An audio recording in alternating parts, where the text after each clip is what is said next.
सतगुरुदेव की जय। बंदी छोड़ कबीर परमेश्वर जी की जय।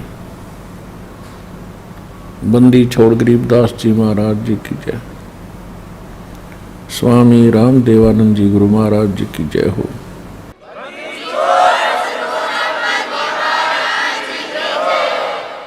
इस माटी के महल में मगन भया तो मूडे, कर साहिब की बंदगी उस साईं को ढूंढे। उस साईं को ढूंढ,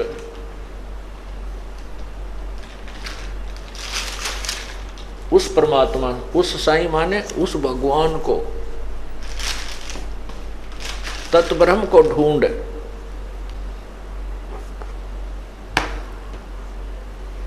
अब उस परमात्मा को कैसे ढूंढना, जैसे गीता जी अध्याय नंबर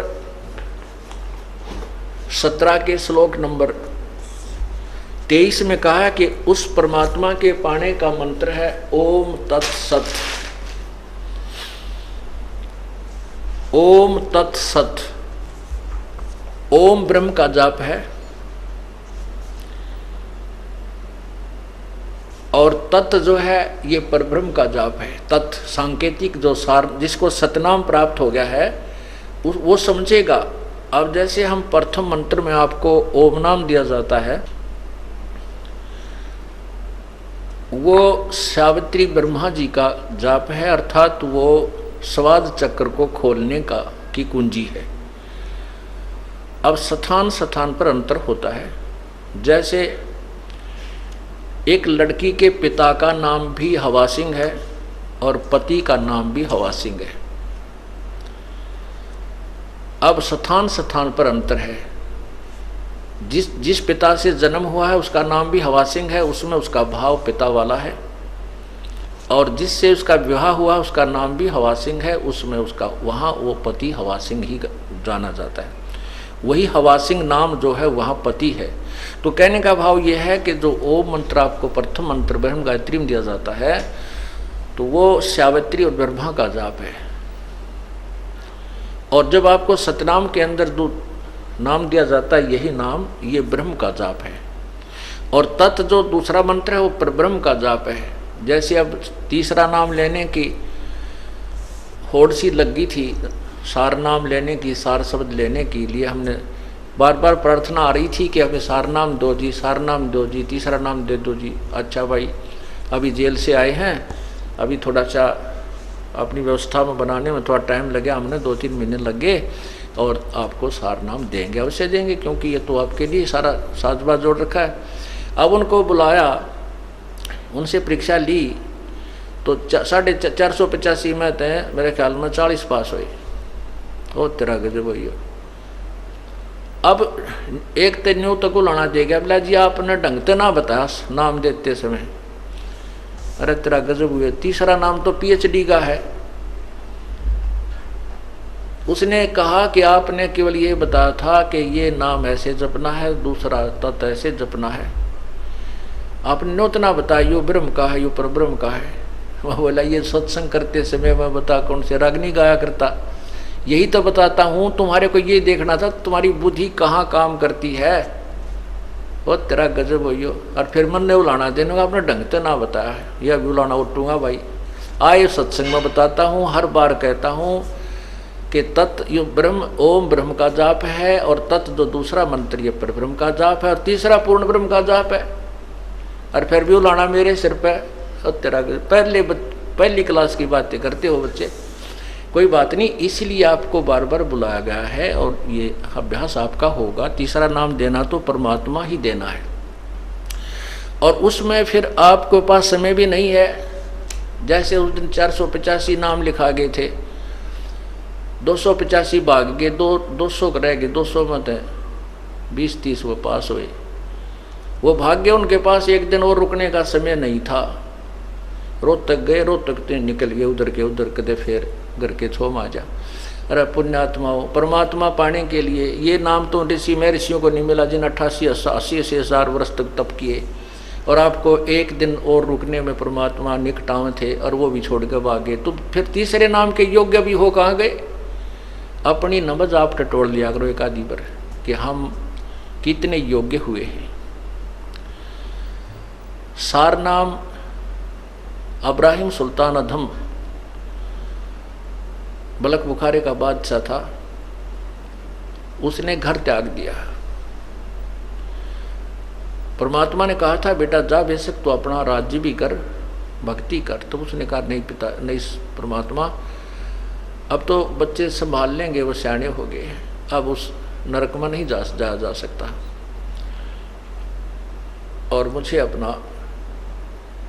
अपनी लकड़ी तोड़ कर बेच करके मैं अपना व्यवस्था कर लूँगा। करना तो पड़ेगा काम, लेकिन यहाँ कर लूँगा, अपनी मजदूरी करके अपना पेट निर्वाह करके अपनी भक्ति करता रहूँगा। तो उसने ऐसा ही किया, एक झोपड़ी डाल ली, जंगल में लकड़ी तोड़ लावे बेच आओ बस बाजार में, और बैठ कर अपना 5-4 दिन उन खा ले, फिर एक दिन एक इठड़ी एक बंडल फिर तोड़ के डाल जावे। इस तरह अपनी भक्ति कर रहा था।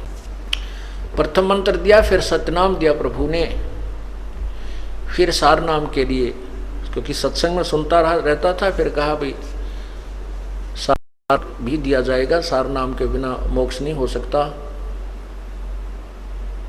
तो वो सार नाम के लिए प्रार्थना करता था, प्रभु आपका दास सार नाम के योग्य हो गया हो तो देख ला प्रभु, कृपा करना आपके दास पर, बहुत अधीन हो गया था।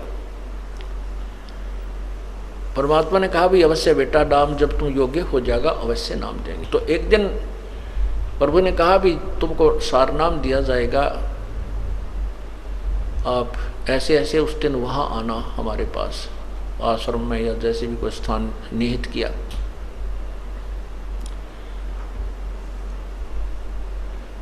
अब उधर से परमात्मा ने अपनी एक शिष्या से कहा बेटी, क्योंकि जहाँ परमात्मा रहते थे, क्योंकि सतगुरु ना जाने कितनी बार आए हुए हैं, वो केवल कबीर नाम से प्रकट हुए हैं, कति आम ऐसा मी तो अब मैं भगवान हूँ, और वो सारा अन्य उनमें भी आए हैं, और कुछ दिन अतिथि रूप में रहे हैं। उनके विषय में कोई ये नहीं बता पाया कि ये कौन थे, कहाँ के रहने वाले थे। प्रश्न करा करते थे भी आप कौन हो, कहते संतों के बारे में ज़्यादा नहीं खोजबीन नहीं करनी चाहिए। इस तरह वो गुप्त रूप में काफ़ी समय तक 10, 20 वर्ष, 50 वर्ष कहीं रह जाते थे, फिर चले जाते थे, अपने अन्य रूप बना कर भी आते रहे।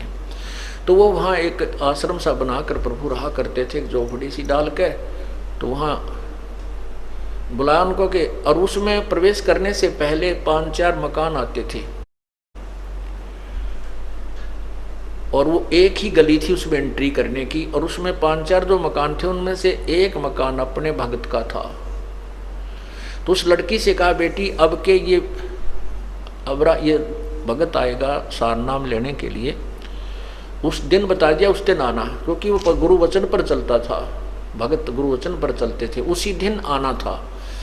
परमात्मा ने कहा बेटी अब ये ऊपर से आए ना, यहाँ तेरे मकान के नीचे से गुजरे, तो इसके ऊपर एक बाल्टी गारा के कीचड़ की, पेशाब पशु भैंसा का, पशुओं का, गायों का, बकरियां का गोबर गार मिलाकर इसके ऊपर ओझ दिए, ऊपर तक उलेट देना। और इसकी फिर क्या प्रक्रिया हो,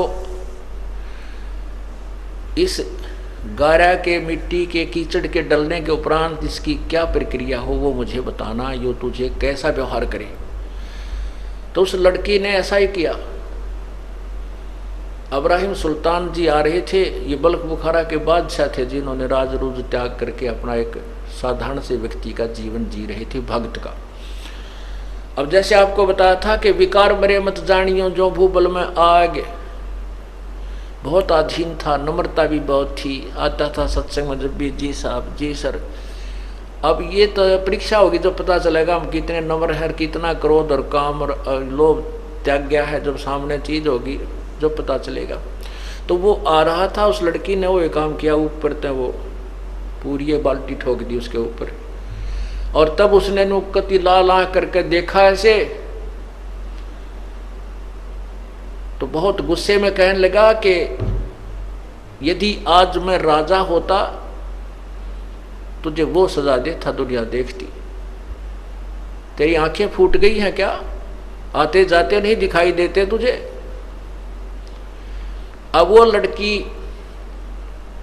थोड़ी सी देर के बाद नहा धो कर अपने वहाँ भी पहुंच गई आश्रम में। तब पूछा बेटी वो किया आपने फार्मूला प्रयोग? बोले हाँ जी किया। तो क्या क्या प्रतिक्रिया हुई भक्त की? उसको नहीं पता था कि ये कभी राजा भी था, लड़की को नहीं मालूम था कि ये राजा था, क्योंकि वो नहीं बताता था। तब उसने पूछा, लड़की ने अपने परमात्मा से, गुरुदेव से कि हे भगवान क्या ये राजा था? तो उसने, गुरुदेव ने यानी परमात्मा ने, कबीर जी ने कहा क्यों बेटी क्या बात है कि जब मैंने इसके ऊपर बाल्टी डाली ना, पानी का कीचड़ डाला, तो मेरे से खुद क्रोध में कहने लगा यदि आज मैं राजा होता, अगर आज मैं राजगद्दी पर होता, राज्य ना छोड़ा होता तो तुझे वो सजा देता और यहाँ संसार देखता। बेटा बेटी बस यही देखना चाहूँ था मैं, इसकी नब्ज देखना चाहता था, ये तीसरे नाम के योग्य हुआ है कि नहीं। ठीक है बेटी, राजा था ये, और बहुत बड़ा राजा था, इसने बहुत ही कुर्बानी की है। तब वो सत्संग के उपरांत जब भी गुरुजी विराजमान हुए आसन पर और कहा भी आ जाओ जिसने सार नाम लेना है, वो उठकर गया, प्रार्थना की कि आपका दास सार नाम के योग्य हो गया हो तो दया करियो प्रभु। तो परमात्मा ने कहा नहीं बेटा अभी तू राजा है, भक्त नहीं बना है। वो कहता नहीं गुरुदेव नहीं, मैं तो बिल्कुल आपकी कृपा से, आपके कहने से ही उसी दिन से राज को त्याग दिया है मैंने। परमात्मा बोले नहीं, मैं जो कह रहा हूँ वो सही है, तू राजा है। और फिर कहता नहीं जी आप, नहीं जी बिल्कुल नहीं। तो कहते हैं गुरु के सम्मुख वचन नहीं कहे, सोच से रहनी गहनी सुख लय। यह भी उसकी कमजोरी थी, ये कहना कि नहीं जी नहीं जी, जो गुरु जी कहे कहाँ जी जरूर, कोई उसको गहराई से सोचे कहाँ बोल रहे हैं संत। तो परमात्मा ने कहा जा बेटा 1 वर्ष के बाद उस दिन आना, 10 ज्यादा नहीं। तब वो चला गया, वो सोच गया भाई बात कोई गड़बड़ जरूर हुई है, गुरुजी ने मुझे ऐसा कैसे कहा। फिर अपने अंदर टटोला झांक गया, अपने अंदर झांका वो, मेरे से ऐसी कौन सी गलती हुई, मैंने ऐसा कौन सा काम कर दिया, ऐसी क्या बात हुई। खूब सोचा साची करता करता, कभी ना कभी तो दिमाग में आती है वो गलती की, सामने तो आवेगी घूम फिर के। तो उसके मन में आया हो ना हो उस दिन उस बहन ने कीचड़ डाला था, कहीं मैंने उसको कुछ कह दिया। फिर उसने सोचा गुरुजी को क्या पता, फिर वो काल घुमा दे। कहने का भाव यह है 1 वर्ष में उसको इतनी तड़फ लगी, सार नाम प्राप्ति की, और ज्यादा तड़फा, रोया, ये भगवान मैं पापी आत्मा हूँ, जिस परमात्मा के पाने के लिए मैंने घर भी छोड़ा, सब कुछ त्याग दिया, और वही नहीं मिला मुझे नीच को, तो ये जीवन व्यर्थ हुआ।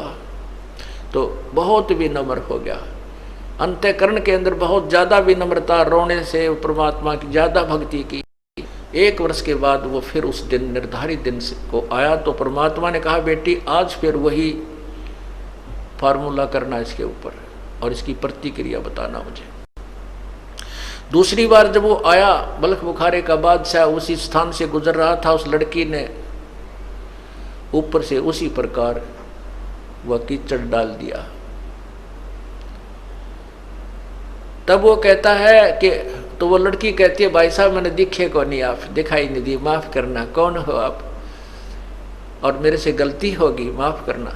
कहने लगा बहन ये कोई बात नहीं, ये तो मिट्टी के ऊपर मिट्टी ही डाली है, ये 5 तत्वों का शरीर भी मिट्टी है, ये भी कुबाड़ा है, आपने इसके ऊपर कुबाड़ डाल दिया, कोई बात नहीं, नहीं ना धो लूंगा, क्या बिगड़ गया इन कपड़ों का।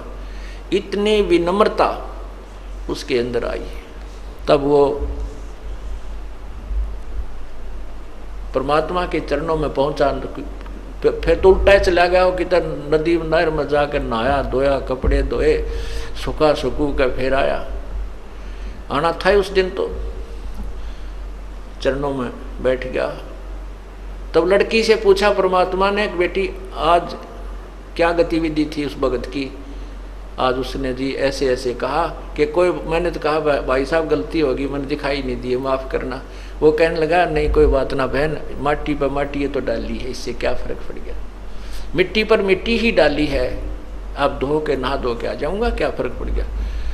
तब परमात्मा से उसने फिर अर्ज की कि प्रभु आपका दास सार नाम के योग्य हो गया हो तो क्षमा करना, दान करना दाता। तब वो कहते हैं कि हाँ बेटा आज तू नाम के योग्य हो गया, आज सार नाम तुझे दूंगा। तो पुण्यात्माओं, सत्संग इसीलिए आपको बुलाया जाता है।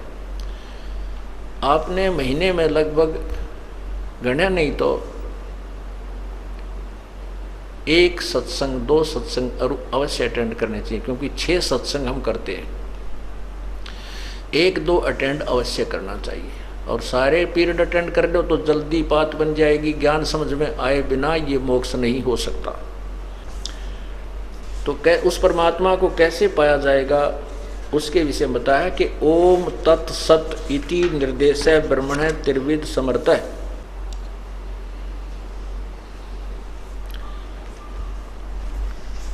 अब यहाँ क्या बताते हैं,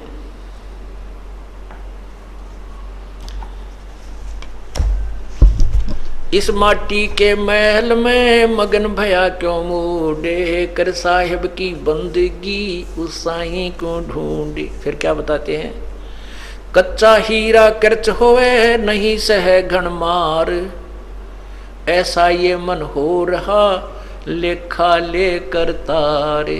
यानी तीसरा नाम देने के लिए हीरे की परख की जाती है। सार नाम जब दिया जाता है तो हीरे की परख की जाती है। हीरे की परख करने के लिए क्या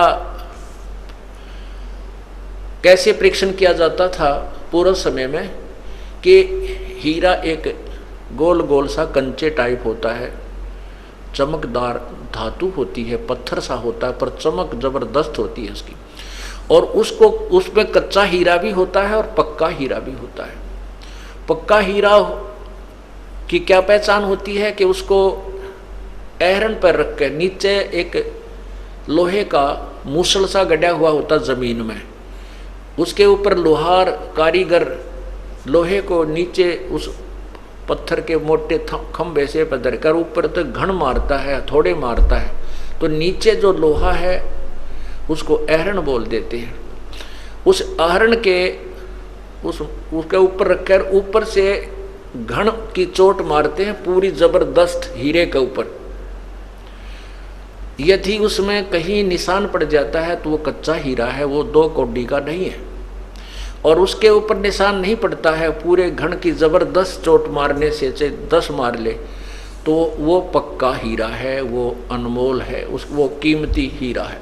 तो यहाँ पर जो आपकी परीक्षण की जाती है तीसरे नाम के लिए, अब ये जो था ये क्रोथा कांड जो हुआ है, इन अज्ञानियों ने तो अपने कर्म बिगाड़ लिए, और परमात्मा ने हम हीरों को परखना था या गण के ऊपर धर के एरन पर धर के गण की चोट मार के देखी थी।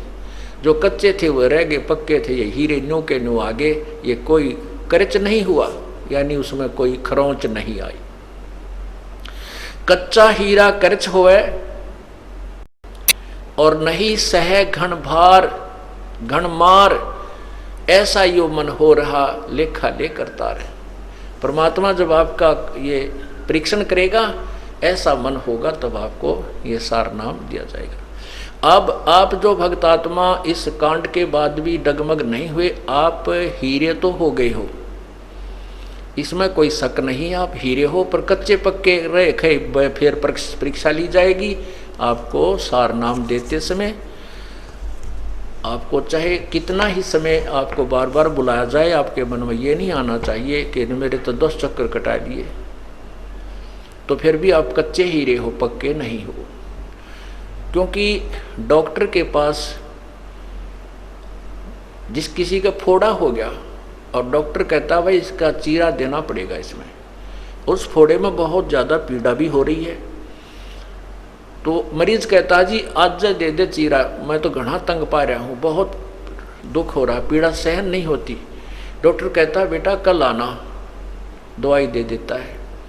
कल कहता भाई कल आना, कल भी नहीं चीरा देता, फिर कहता कल परसों आना, ये दवाई और खा। क्योंकि जब तक वो पक्का नहीं हो लेगा तब तक उसके चीरा देने से कोई यूज नहीं है। पक्का होने के बाद ही वो चीरा देकर मवाद निकाला जाएगा, तभी वो घाव भरेगा। उसका समाधान ट्रीटमेंट ऐसे ही होता है। तो ऐसे ही आपके कहने से, आपकी जल्दी करने से डॉक्टर अपनी प्रक्रिया चेंज नहीं कर सकता, करवाओ चाहे मत करवाओ। इसी प्रकार आपको कच्चे घाव में, कच्चे फोड़े में चीरा नहीं दिया जाएगा, आपको नाम दिया जाएगा। लेकिन आप जब ये दास उचित समझेगा तभी आपको नाम मिलेगा। और आप जितनी बार बुलाया जाएगा नहीं आओगे तो फिर आपको बता ही दिया, कच्चा हीरा करच होए नहीं सह गण भार, ऐसा ये मन हो रहा लेखा लेकर तार। तो तीसरा नाम जो है ये परमात्मा प्राप्ति का है। कैसे? पूर्ण ब्रह्म की प्राप्ति का है। सतगुरु सौदा कर वो नहीं बाद जात है। तो ये सतगुरु सौदा कर वो, पूर्ण संत का सौदा कर, पूरे संत से, पूर्ण संत से अपना सौदा कर, उससे माल खरीद, नहीं तो तेरा जीवन व्यर्थ जाता जा रहा है। जिन तेरा पिंड प्राण बनाया उस साहिब से डर वो, उस साहिब से, उस परम पिता से, पूर्ण ब्रह्म से। अजप्पा जाप जपो मन बोरे है जम किंकर से लरवो। अजप्पा जाप, ये सतनाम जो है इसको अजप्पा जाप भी कहते हैं। श्वास बाहर, श्वास उश्वास से नाम जपया जाता है सतनाम का, जिसमें दो मंत्र हैं। एक ओम मंत्र है ये ब्रह्म का, और तत्व मंत्र जो आपको संकेतिक मंत्र है, उपदेशी को भी बताया जाता है, वो पर ब्रह्म का। इसको श्वास उश्वास से जपया जाता है। सांस उश्वास, एक श्वास बाहर छोड़े उसको श्वास बोलते हैं, उल्टा ले हुए वापस लेते हैं उसको उश्वास कहते हैं। श्वास उश्वास से जाप जपा जाता है उसको अजप्पा जाप कहते हैं। जिन तेरा पिंड प्राण बनाया उस साहिब से डरवो, अजप्पा जाप जपो मन बोरे जम किंकर से लरवो। सुखदेव को 84 भुगती बना पजावे खरवो, तेरी क्या बुनियाद पुरानी तू पेंडा पंथ पकड़वो। नर से नार किया नारद मुनि अवगत बाजी गर्वो, शिव की संख कल्पना मेटी भस्मा गिर लिया छरवो। अंत चीर चिंतामणि के ने द्रौपदी पीतांबर वो, दुशासन का मान मुआ है उद्बुद्ध देख लहर वो।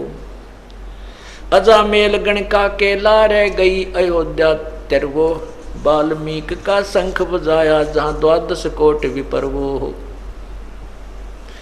केसो नाम कबीर खुद आए 9 लाख बॉडी भरवो, काशी धाम कबीर कल्पना गई विपत सब टरवो।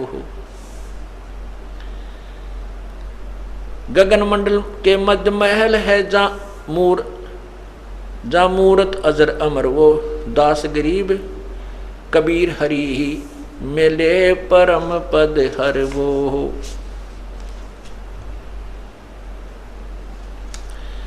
अब इसमें क्या बताया है कि सतगुरु सौदा कर वो, नहीं तो भाई बाद जात है, व्यर्थ तेरा जीवन समाप्त हो रहा है। जिस परमात्मा ने तेरा जीवन प्राण यानी तेरी आत्मा उत्पत्ति की और पिंड ये शरीर बना कर दिया, उस परमात्मा से डर। अजप्पा जाप जपो मन बोरे जम किंकर से लरवो। होय होय, अजप्पा श्वास उश्वास का जो नाम है इसके जाप कर, इसका जाप कर। और परमात्मा क्या करेगा, जब आपको यहाँ से लेके चलेगा रास्ते में आपको अकेला छोड़ देगा और चारों तरफ आपके यमदूत, क्योंकि परमात्मा के जाते ही यम के दूत जैसे मच्छर आ जाते हैं, मच्छरदानी हटते ही चारों तरफ घूम जाएंगे। उस समय डरना नहीं, घबरा मत जाना, परमात्मा आपके आसपास है, दृश्य आपको दिखाई नहीं दे रहा, आपके पास है, होगा, लेकिन वो आपकी ट्रेनिंग देखेगा। उस समय आपको ये देखेगा कि इसने ज्ञान कितना सुन रखा है, यो नाम कैसे, अब कैसे बचाव करेगा इनसे, कैसे। परमात्मा कहते हैं मोला बैठा मोरचे देखे जन की भेड़, तो 10 कोट जम किंकर जहां एक नाम की खैड़। ये जो सतनाम है, सारनाम है जो आपको दिया गया है, ये सारनाम और सतनाम दोनों मिलकर के ये तीसरा मंत्र बन जाता है ओम तत्सत। और ये अजप्पा जाप कहलाता है। जब आपके ऊपर कोई आपत्ति ऐसी आती है तो आपने सतनाम का श्वास उस श्वास से जाप कर देना शुरू कर देना चाहिए।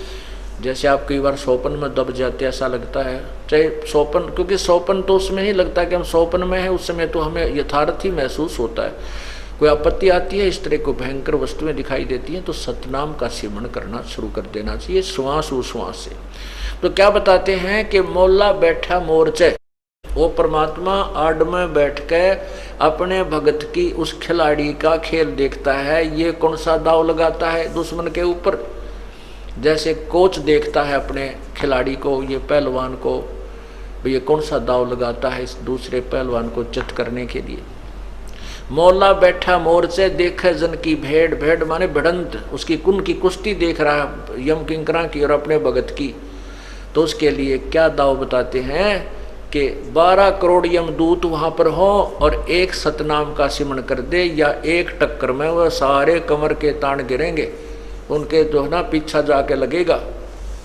12 कोट जम के इंकर जहां एक नाम की खैड़, खैड़ माने टक्कर मारना, नू सुंडी में मारे दावे का टक्कर, फिर वो एकदम गिर जाए। तो ये जो आपका जो तीर है, ये श्वास वो श्वास का एक सिमरण, एक ही सिमरण के करने से कहते हैं 12 करोड़ यम के दूत इधर उधर बिखर जाएंगे, निकट नहीं आएंगे, फिर परमात्मा आपको सीने से लगाकर ले चलेगा। हालांकि आपत्ति नहीं आने देगा बिल्कुल भी। फिर वो देखा तो है ना, ये भी कौन सा फार्मूला अपना हुआ है, अकूड़ा माँ ने याद कर हाय माँ मर गया, हाय बाबू मर गया, हाय मन बचाइयो, तो वहाँ कोई बचाने वाला नहीं होता। वहाँ ये नाम और भगवान बंदी छोड़ गढ़ा नहीं था, फिर है बंदी छोड़, है बंदी छोड़ न्यू करने लग जियो, कहते उड़ा माता पिता को याद करने लग जाओ, कति फेल हो जाओगे। अब क्या बताते हैं, उस परमात्मा के पाने की विधि बता रहे हैं। है महबूब मिला पीवो, निकट रहंदा बिछुड़ न जांदा, है महबूब मिला पीवो।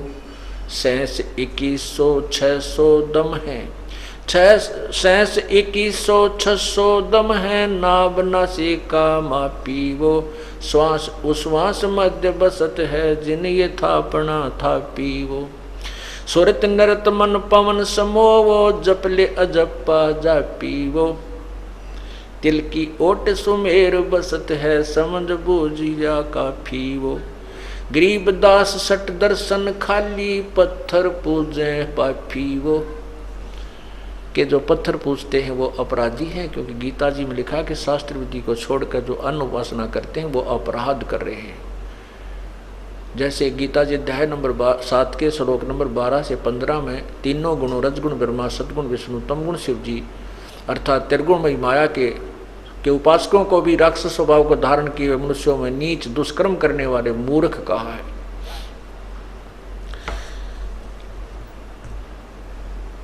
तो क्या बताते हैं, सुरत नर से परख न आवे है, महबूब सरोवाहो। जब तक हम सतनाम और सारनाम की प्राप्ति नहीं करेंगे तब तक परमात्मा के दर्शन नहीं होंगे। कैसे होंगे? द्वार बार घर छाड़ गए हैं, जाब से बन खोआ वो। भेख बनाए बहे बहुरंगी, कीना बहुत अभोआ वो। कि जिन्होंने घर भी त्याग दिया, बनखंड में जाके जंगल में जाके गुफा भी बना ली, और किसी विशेष परंपरा में जाके उसने भेष भी ले लिया, अलग से कोई वेशभूषा बोलते हैं, जैसे कोई गिरी है, कोई पुरी है, कोई नागा है, कोई गुड़, इस तरह उसकी अपनी वेशभूषा, कोई वैष्णु है, ऐसी वेशभूषा भी बना ली। और कामी करो दी बंग मंझारा, छाड्या लोभ न मोवा वो है। कामी क्रोधी बंग मंझारा, छाड्या लोभ न मोहा वो। एक समय गोपीचंद जो था, वो भर्तृ जो था वो राजा था। गोपीचंद और भर्तृ ये दो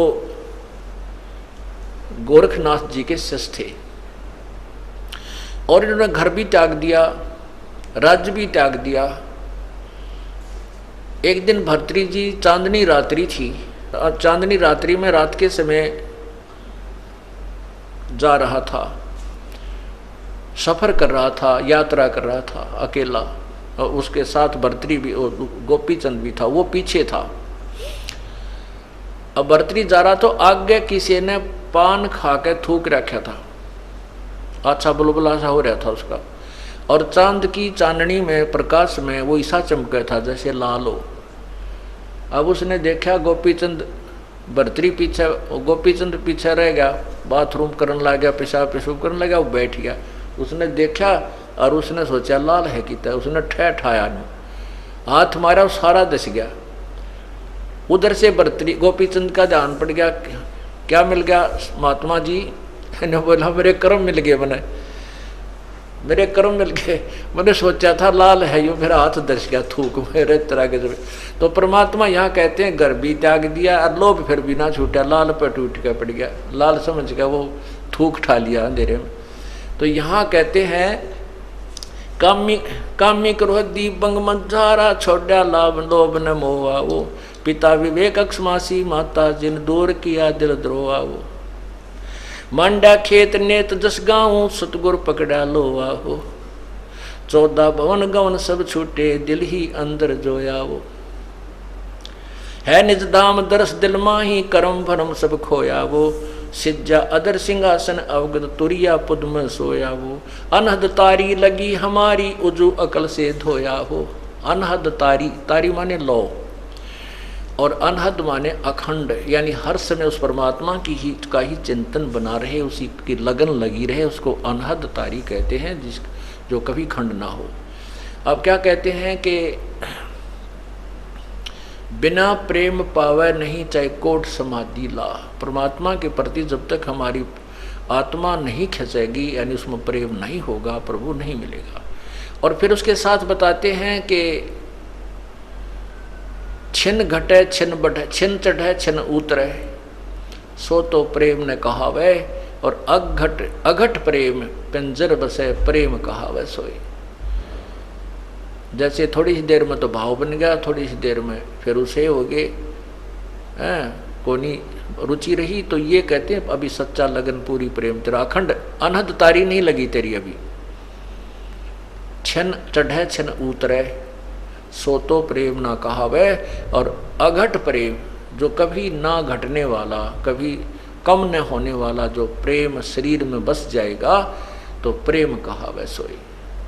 तो यहाँ कहते अनहद तारी लगी हमारी, उजो अकल से धोया, वो सतगुरु दानी मिले बिनानी, बीज अभय पद बोया, वो दिव्य दृष्टि खुली हमारी, सार शब्द से टोया, वो गरीबदास गायत्री लापी, शीस पीठ जम रोया, वो ओए होए। कहते हैं हमारे जो ज्ञान रूपी अखियां हमें मिल गई, सच्ची लो लगा के भजन किया, और फिर हमारी दिव्य दृष्टि खुली और सार शब्द से टोया, वो गुम हुआ भगवान, वो छुपा हुआ परमात्मा जो सतलोक में विराजमान है, इस सार शब्द से टोया, वो परमात्मा की प्राप्ति होनी है सार शब्द से। और ये सार नाम जो आपको मिलना है, ये तीसरा मंत्र है जो पूर्ण ब्रह्म का है। तो ये 3 मंत्र के जाप से परमात्मा प्राप्ति होती है। दिव्य दृष्टि खुली हमारी, सार शब्द से टोया, वो गरीबदास गायत्री लापी, और शीस पीठ जमरोया, हो। ये गायत्री नहीं है जो भूर्भुवः ओम भूर्भुवः स्वः तत्सवितुर्वरेण्यं भर्गो देवस्य, जो हम भी घोटाला रहे थे, खूब इसका दिन रात जप्या करते हैं, लेकिन इसका ये नहीं पता था ये क्या है। ओम तो इसके साथ लगता ही नहीं, ये तो यजुर्वेद के 36वें अध्याय का तीसरा मंत्र है, और एक किसी सदग्रंथ के केवल एक श्लोक का रट्टा लगाने से प्रभु प्राप्ति नहीं होती। वो तो प्रभु के गुणों का ज्ञान होता है, वो कैसा है, क्या करता है। वो जैसे बिजली की महिमा का एक श्लोक बना लिया जाए, मंत्र बना लिया जाए, और उसको रटता रहे, उसी को गाता रहे। और बिजली के प्राप्त करने की, कनेक्शन लेने की विधि का ज्ञान नहीं है, प्रयत्न कर नहीं रहा, तो बिजली के गुणों का लाभ आपको नहीं मिल सकता। बिजली से ना पंखा चले, ना आपकी मकान में उजाला हो, ना वो आटा पीसे और ना ही आपके ट्यूबवेल को चला सकती। जो गुण तू रोज गाता है, जब तक उसको प्राप्त करने की विधि नहीं प्राप्त करता है, जैसे ये सार नाम, जो सतनाम, ये 3 मंत्र का जाप है, ये तो समझो बिजली का कनेक्शन लेना है और फिर आपको वो लाभ होंगे। और इसके गुण गाएं, जा भूर भवः स्वः तत्सवितुर्वरेण्यं भर्गो देवस्य धीमहि धियो यो न प्रचोदयात्। अगर यही करता रहा, ये तो भगवान की महिमा है, इसने चाहे 100 बार गा ले, इससे केवल एक ज्ञान यज्ञ का फल मिलेगा, परमात्मा नहीं मिलेगा। यज्ञ का फल है जैसे परमात्मा की वाणी, चाहे गीता जी की वाणी पढ़ो, चाहे वेदों की पढ़ो, इसके लेवल की जो लाभ है वो मिलेगा। और चाहे गरीबदास साहिब की वाणी पढ़ो, चाहे कबीर साहिब की वाणी पढ़ो, चाहे नानक साहिब की वाणी पढ़ो, ये परमात्मा से परिचित संत या परमात्मा की अपने मुखारविंद से बोली हुई वाणी है। इनसे भी केवल ज्ञान यज्ञ का ही लाभ मिलेगा, परमात्मा मिलेगा इस 3 मंत्र से। ये देखिएगा, यजुर्वेद अध्याय नंबर 36 का मंत्र 3, ये गायत्री मंत्र कहा जाता था, जबकि गायत्री मंत्र वालों को ये नहीं मालूम था, गायत्री मंत्र का डंडोरा पीटने वालों को ये नहीं मालूम था, ये तुम क्या बता रहे हो, ये कहाँ से ग्रहण हुआ, आज तक किसी को पता नहीं था। और ये यजुर्वेद के 36वें अध्याय का 3रा मंत्र है। ये देखिए 36वें अध्याय का 3रा मंत्र, ये है 63वां अध्याय, 63वां अध्याय, 36वां अध्याय। ये नीचे देखो, यहाँ है, इसका ये 3रा मंत्र है, ये वाला।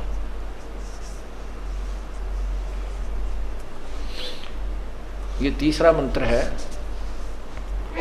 इसमें है भूर्भुवः स्वः, भूर्भुवः स्वः तत्सवितुर्वरेण्यं भर्गो देवस्य धीमहि और धियो यो न प्रचोदयात्। इसमें कहीं भी ओम मंत्र नहीं है, इसके साथ ओम मंत्र लगाना परमात्मा की वाणी के साथ खिलवाड़ करना है, परमात्मा को अल्पज्य सिद्ध करना है।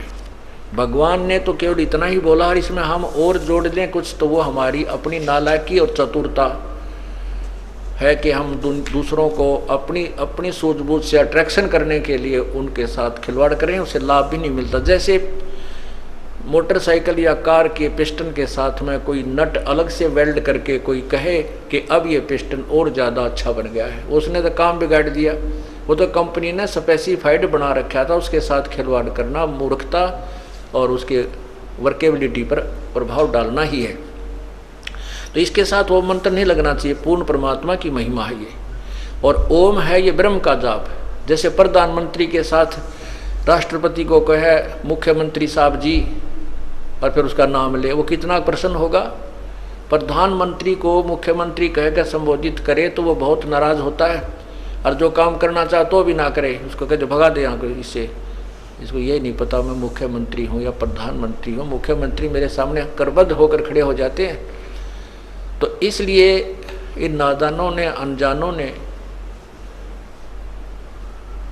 ओम शब्द इसके साथ लगा करके भगवान की वाणी का अपमान किया हुआ, इससे कोई लाभ नहीं मिला। तो अब कौन सी गायत्री लापनी हमने? गायत्री का अर्थ होता है परमात्मा को हृदय से, जैसे किसी के इकलौते पुत्र की मौत हो जाती है, किसी की पत्नी की मौत हो जाती है, किसी की पति की मौत हो जाती है, और फिर वो कैसे लाप करता है, ऐसे गायत्री लाप करना होता। परमात्मा को इस कसक से याद करना होता है, जैसे वो उसके वियोग में और रो भी रहा है, उसको याद भी कर रहा है। कहते हैं गरीबदास गायत्री लापी, हमने उस परमात्मा की ऐसे सच्चे दिल से, सच्ची श्रद्धा से भजन किया उस मंत्र का, फिर शीस पीट जम रोया वो, यू काल अपने सर ने पीट पीट कर रोने लगा कि यूँ तो गया मेरे हाथ तय, हम पार हो गए। तो इस प्रकार हम परमात्मा प्राप्ति करेंगे। बोलो सतगुरुदेव की जय। सत सहे।